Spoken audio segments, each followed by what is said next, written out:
Ito mga paps, unplanned na unboxing video ang gagawin ko ngayon. Bumili ako ng bagong mic for vlogging na hindi planado kasi yung ginagamit ko dati ay nawala ako papunta dito sa Hong Kong, yung Holyland Lark M1. So ngayon, bumili ako ng DJI Mic Mini 2. So, tara!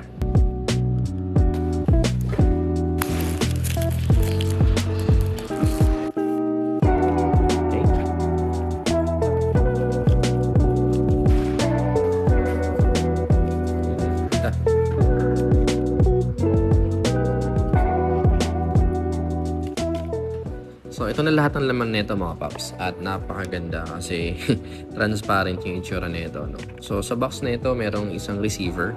Ito na nga yun. And dalawang transmitter, isang charging case. So, dito na mismo siya mag-charge, pouch, tapos yung magnetic. Ito yung magnetic front niya dito. Pwede siyang idikit dyan. And of course, yung charger. Tsaka ito. Yung sa windscreen. Bihira ko naman itong magamit pero good to have.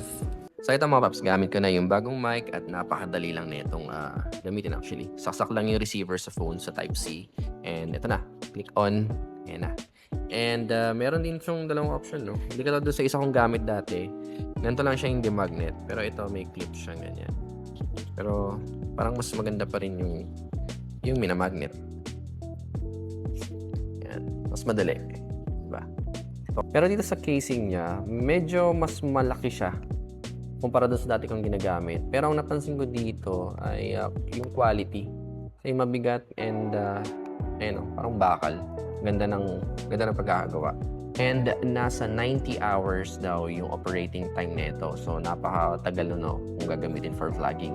At ang isa rin sa nagustuhan ko dito, yung automatic limiting nito para ma-prevent yung audio clipping. So isa yun sa mga hinahanap kong features sa isang mic. So yun mga paps, gagamitin ko muna to for a few times and then gagawa ko ng next video for review and comments. Okay, so yun lang muna mga paps. Thank you. Bye-bye.